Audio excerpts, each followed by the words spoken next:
Hey, everybody, welcome to another episode of the U School Podcast. I am the one and only host, Scott. You're stuck with me if you're listening. And today we've got a guest on that I don't remember when we met, but it's definitely pre-pandemic, which is how I gauge relationships now, which means that puts us in the 4, 5, 6 year category. And Ashley is someone that I've respected more from a distance. We haven't spent a ton of time together, but this topic now is really important, and I really wanted her to be on the show. So today we have Ashley Cox, therapist. Tell me about you. Tell us about you, your background, and your practice a little bit. What your focus is. Just awesome. Well, it's so good to be here. Thank you so much for thinking of me, Scott, and inviting me to join you today. And so I am a licensed marriage and family therapist, and I've been in the field for 10 years. And I mostly have always worked with kids, teens, families, and like young college age. I love it. I enjoy every bit of it. I actually went to school thinking I would do couples, and I had very little interest in working with kids, and actually kind of tuned out that class when I was in graduate school, thinking, I'm not going to need this. And then I ended up doing all of my practicum in a child outpatient clinic, and I was like, I like this. I'm good at it. Kids seem to respond well, and they're so open to change, and they're so open to like being moldable and working on things. And I just saw so much growth, and I just enjoyed the work so much, so that made that my specialty instead. And now I don't do couples at all. I refer them to other people. So yeah. Really? And then I've got a practice here locally in San Diego. It's called Vibrant Outcomes Counseling.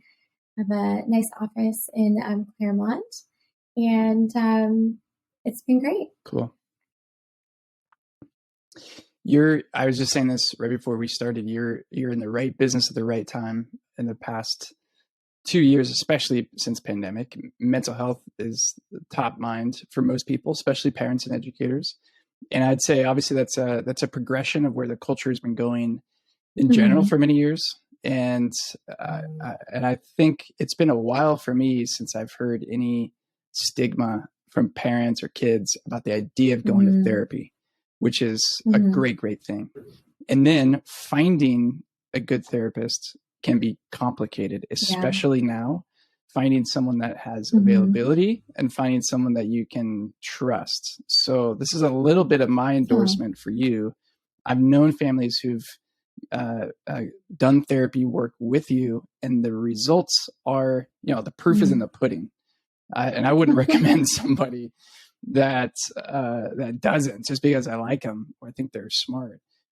This work is life on life work, as you know. So I'm just curious, as you're working with teens, you mentioned that they're moldable, that they're open to change.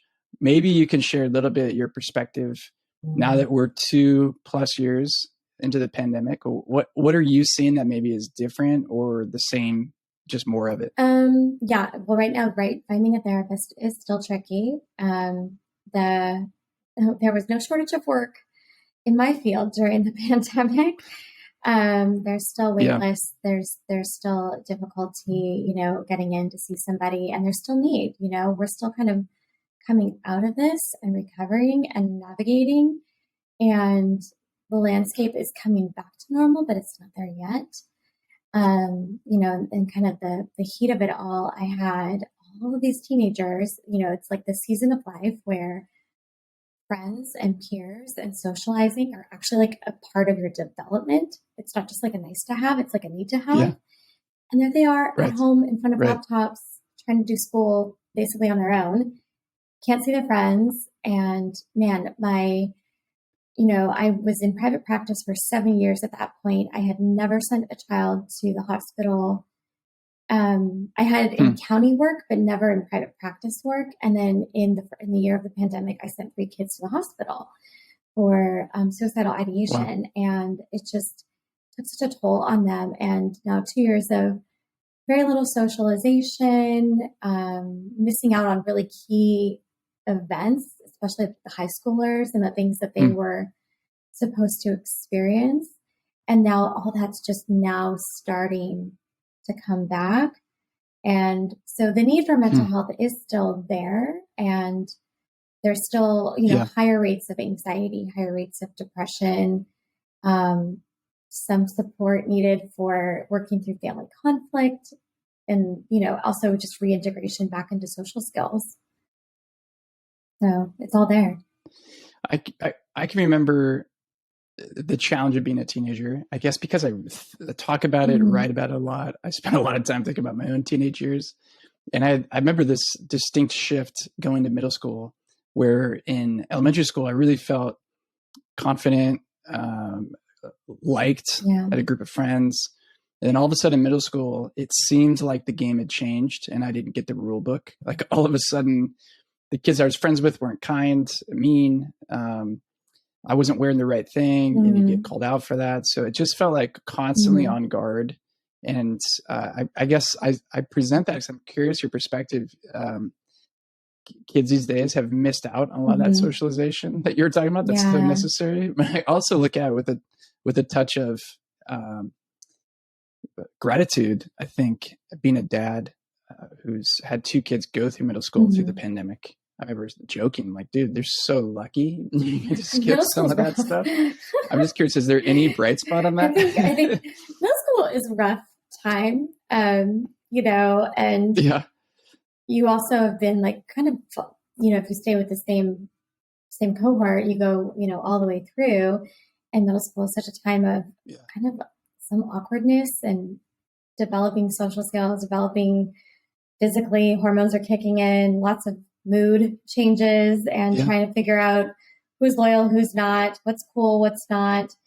And I think middle school can be actually rougher than high school in some respects. I remember middle school being actually a lot harder than high school was.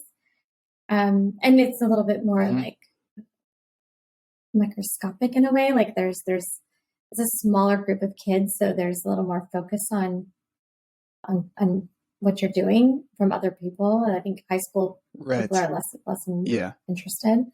So I've seen that too. I know what you're talking about. And, I think it's great that your kids are now going to get to go into high school post-pandemic and hopefully get more of that normal high school experience again.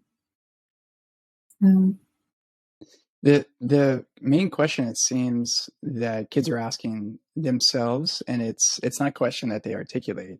At least I've never heard them say this, but the idea of, am I okay? Am I acceptable? Do you like me? Do I have any worth? Do I have any value? And, those are different ways to answer really the same question. Can have, has a lot of life, like a lot of energy for everybody, I think. So, and it manifests itself through, do I look okay? Am I wearing the right thing? Am I listening to the right thing? Am I laughing at the right thing? Like a lot of these externals. And I don't think there's anyone that escapes the mirror back at some point, and some way more than others, where the mirror is saying, dude, you're not cool. You're not okay. You don't have worth. You wore the wrong thing. You laughed at the wrong joke. And I've always been jealous of friends of mine that don't seem very sensitive to that, because I think I was always really sensitive to that. The cool kids, it seems to not affect them until you go, at least for me, until I go to my high school reunion and find out everybody felt the same way. Just some people hit it differently than others. So I want to present that as, I guess, the theme of this conversation. And I've narrowed it down to talk about inner acceptance. So the shift that ultimately has to happen, or could happen to somebody, it doesn't always, where what you're looking for from external validation shifts and it starts to come from inside. And I'm curious how you see that, or the language that you would use to describe that as you work with a kid. Yeah. And I have clients that will have a lot of anxiety, and usually it's around this notion that they're being judged, that they're constantly being judged, and that everyone's looking at what they're doing, what they're wearing, how they're speaking, how they participate in a conversation. And, there's a lot of pressure there to come across a certain way, to be accepted, to be acceptable. And a lot of fear, fear of, being unworthy, fear of being awkward or not being enough. And some of the conversations that we have when we're like, in the room and this is coming up is, one is, how much are you paying attention to what other people are doing? And they're going, oh, well, like, not really. And I'm like, odds are it's the same. Right. Like we think we're being watched much more than we really are, and so trying to like bring some, like a shift in perspective of, you think this is happening and you think it's happening at this really big scale, but the odds are it's not.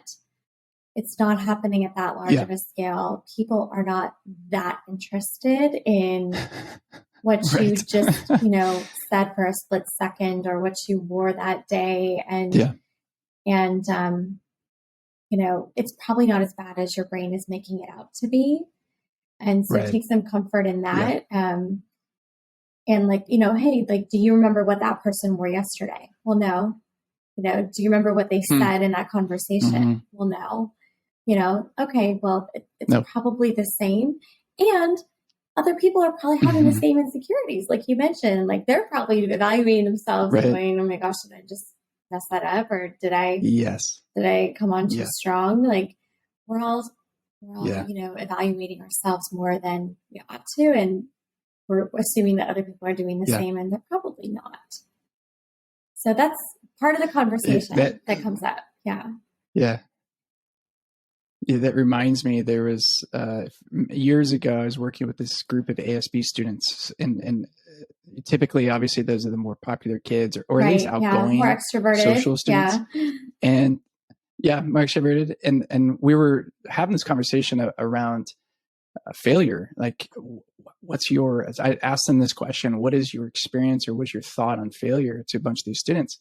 And the senior class president, who I'll never forget, he was just absolutely decked out in patches and badges on his Letterman's jacket, and handsome. Just the profile is the All-American different kind of teams, and All-American. Okay. Yes. And he shared as we're talking, raised his hand. He hadn't said anything yet in this hour-long class. And he said something like, the only time I ever feel really confident about myself is after I've won a game, or after I got a really good grade on a test. And so I was like, okay. And then he said, but when I don't, I feel absolutely crushed, awful, terrible. I hate myself. And he's sharing this in a pretty emotional way, especially for a young guy. And I was, one, very impressed by him sharing that. But two, what struck me was I was watching the other kids in the room listen to him share, and then the bell rang. So everyone left, and there were 2 or 3 teachers there and an administrator who were evaluating the work that we do. And I just walked up to them and kind of shrugged, like, how do you think it went? And they mostly ignored me. And I remember one of the teachers saying to the other teacher, can you believe that he just shared that in front of these kids?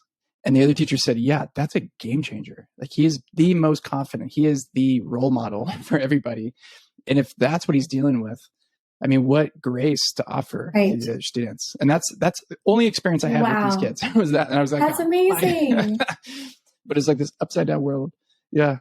And I guess what I'm curious about, you mentioned it coming through an anxiety for feeling judged. What other versions of that do you see when kids are looking for validation, trying to find it? How does that show up? It could show up in like other ways. So, you've got your typical like high performers, which I get those, clients I get more females that are athletes, high performers academically, want the complete curriculum vitae for their college applications, and everything is there. And there's no way that a college could deny them. And there's a lot of anxiety and there's a lot of pressure to perform and to be college worthy. So I've seen a lot of that. And then, the pressure of being socially acceptable and popular. And then even, the other thing that I wanted to to pull into it is when they even observe their parents being a little bit more critical. And then not even necessarily, the parents aren't even necessarily critical of them. It's just in general, there's this notion of, mom or dad nitpicking about, oh, did you see what that person did? Or do you see what they're, and it's like, oh, and parents, well-intended, probably, you're just making light conversation or trying to relate to their kid or just making a side comment. But what it's doing is it's creating this open door of, oh, wow, if like my mom or my dad are having these judgments of these random people, then I guess everyone's fair game. And like they're including me.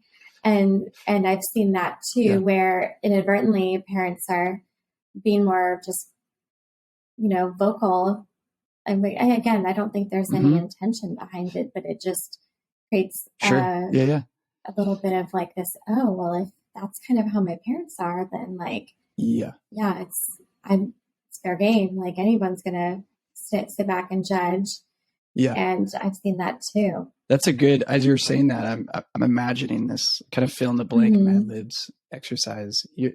According to your family, you're only good enough if that and fill in the blank, or you're only good enough when. So, and every family's got a version of that. It's if you're clean and tidy, if you're thin, if you're articulate, if you're successful, and then the opposite, you hear the critique. You're only good enough if you don't have these things, these qualities, attributes.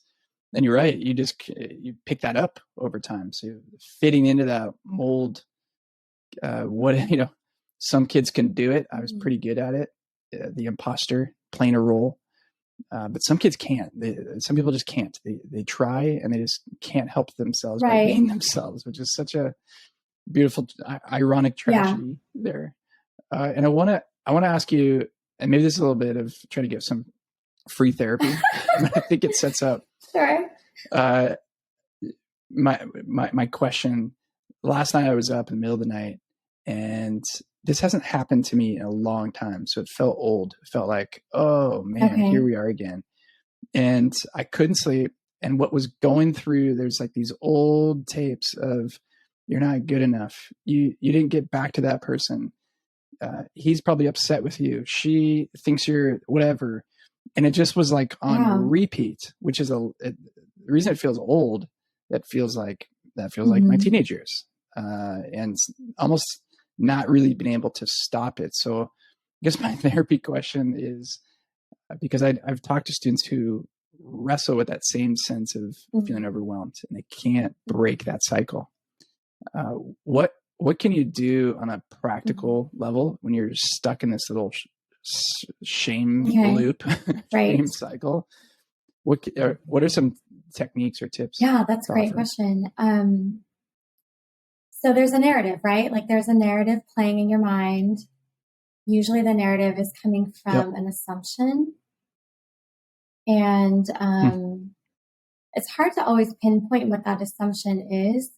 So you can kind of back yourself into it from two different angles. You can either identify what you're feeling first, and then, try to recognize, well, when did I start feeling this way? Like, was there a moment today? Was there an incident today where that feeling came, and what happened? And then, again, kind of reverse engineer to when that happened, what did I immediately assume? What was my default or immediate belief in that moment about the situation, about myself, about my worth, about others? And then looking at, is that the right belief? Was that belief did it come out of a place of fear, doubt, insecurity? And it's a really common technique, cognitive behavioral therapy, where you look at the thought, you look at the automatic belief, and then you look at the corresponding emotion, and then you look at what you're doing as a result of that thought and that emotion. Yeah. And again, you can come at it from either angle. You can start with the feeling. Sometimes the feeling's more obvious and it's in your face, and you can't get clear right now on, well, what was I thinking? or you're you're having a spinning kind of moment where your mind is fixated. And you can I'd say always just get curious. Like, don't judge it, just get curious. And okay, what am I thinking about, and where is that coming from? And could it be something else? Because the immediate, survival skills in our brain want to go to worst case thinking and fear-based scenarios. And it could be, okay, this is what I'm assuming, but is there evidence to support that? And is there other evidence that doesn't support it? Or is there another option here? And what we do is you look at the other ways of considering the situation and come up with what's called a more balanced thought. And then you apply that more balanced point of view. Like, well, I know that person didn't, wave to me today. And my initial thought was they were, upset, or they were, but maybe they were busy. Maybe they didn't see me. Maybe they were on their phone or whatever. And then if you apply that more balanced thought, usually the feelings kind of balance themselves out too. I have a friend that talks about love believes all things. So just believing the best. And that's a hard thing to do. I know I've gotten it wrong some days where the fear got the best of me and, the thoughts took over and then the actions followed. But if you're looking at, if you operate out of a place of going to, okay, what's a better way to look at this? And what's a more balanced perspective, functioning out of that place, you really can't go wrong, because you're going to feel better and you're going to interact with people out of a healthier place too. And back to that the cognitive behavioral therapy idea, if you're intentionally giving yourself a different thought, an alternative thought, which then will likely shape how you feel, which then will shift how you respond, how you act, how you behave. I like that. I know for me, it's not like automatically, oh yeah, I believe that one more so. Sometimes you don't. Yeah. But you have to almost give your brain a chance to adopt it. Huh. Yeah. Over time, start building the new neural pathways in your brain that are starting to, by default, function like that instead of the old way. Yeah. Huh. That's cool. I know, and this is kind of my last question, that it's so important for anybody, for a young person especially, to build an identity, to have a role, to know who you are. Like, that's Scott. He's the fill in the blank. He wears that uniform. He's got that name tag on, and it can provide a ton of structure. It can help you organize your life. And then at some point later on in life, fill in quarter life crisis, midlife crisis, or failure, rejection. Like, at some point, for most people, that identity runs its course, and you realize that no longer works for you. I guess my question is, when do you start having that conversation? Because I'm tempted as this, because I love these deeper conversations. I want to have these conversations with kids, like, dude, you're a soccer player? But right. It's what you do. And they're like, no, I'm a soccer player. Or I'm the kid that's into robotics. I'm the theater kid, or I'm the gamer. And I want to say, no, let's strip that away from you and then figure out who you are. I don't know what the question is for that. I just love to hear your thoughts on that. What's healthy? What's unhealthy? How do you kind of walk the line with the young person through that? And I think that it's really easy to get caught up in an identity in high school based on what you do, and what group you belong to. And you get a sense of belonging and a sense of identity from it. And we do as adults too. It's not just young people. Totally. And where if that is the defining thing about you, if that is what makes you worthy, that is what makes you important, is that you're good at something or that you're part of a team.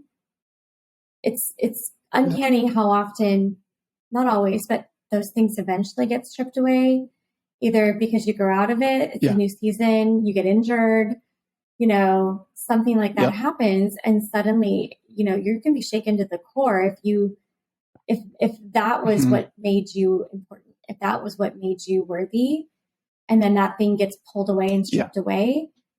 And suddenly it's, well, who am I? And what makes me valuable? What makes me important? What makes me worthy? And, your identity really is to come from, knowing who you are in God, knowing who you are because of how you were raised and the things you've come through, and looking at your character, looking at your integrity, looking at, who you choose to be when no one's looking. And, and again, do we get it right all the time? No, but are we always striving to be better? And that's knowing who you are. And there's value in getting feedback from other people, because sometimes we can be our own worst critic too. And, I do exercises sometimes with families where I'll give them like a value sheet, or I'll give them some kind of worksheet, and I'll give each parent the same sheet, but I ask them to independently complete it and say, fill out what you think are the strengths of your child. And they'll go through and they'll circle and they'll highlight things. And then they'll all sit down together and take turns sharing with the child. Like, this is what I see in you. Because I actually want to get the whole family away from that performance-based acceptance. And because the kid is so certain that their value comes from their grades or their athleticism. But when you sit down and go, no, that's secondary.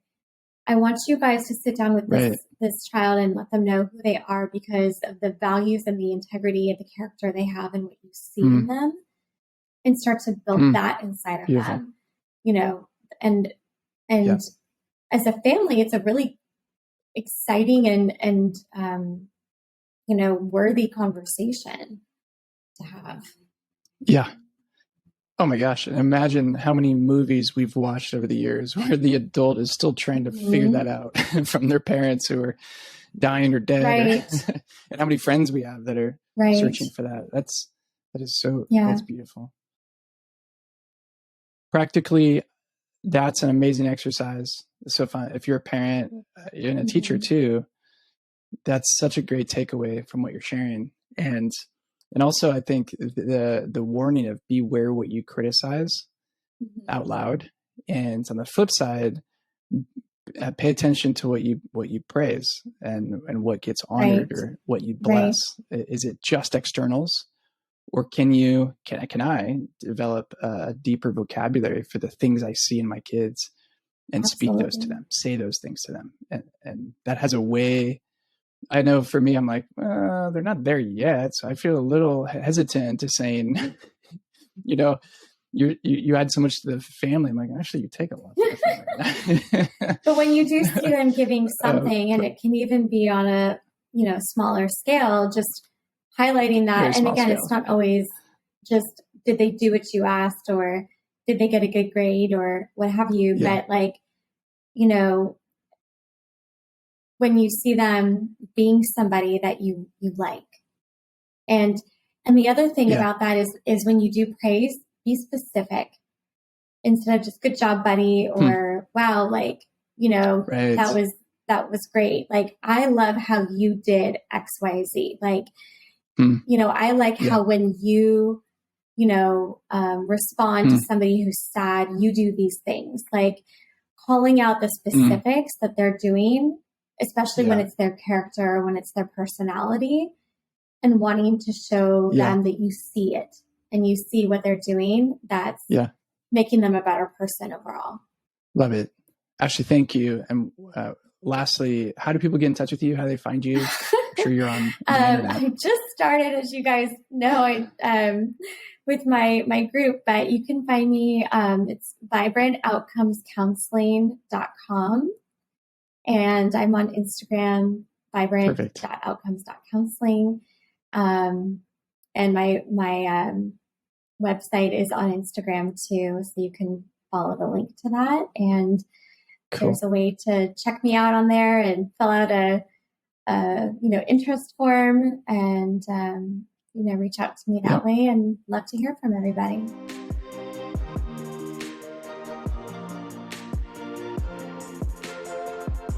We're taking the mystery out of building a meaningful life with a step-by-step roadmap. In school, you're taught everything under the sun, from algebra to art history to aerodynamics, but you're not taught how to understand yourself or given the tools to make sense of all the questions life throws your way. Without it, most people will take the path of least resistance, hoping it all just works out someday. That's why the U School is here. For over 10 years, we've been specializing in designing transformative curriculum and learning environments to guide people through life's transitions to find, define, and unleash great stories with their lives. You only get one life. You only get one story. Make sure it's the right one.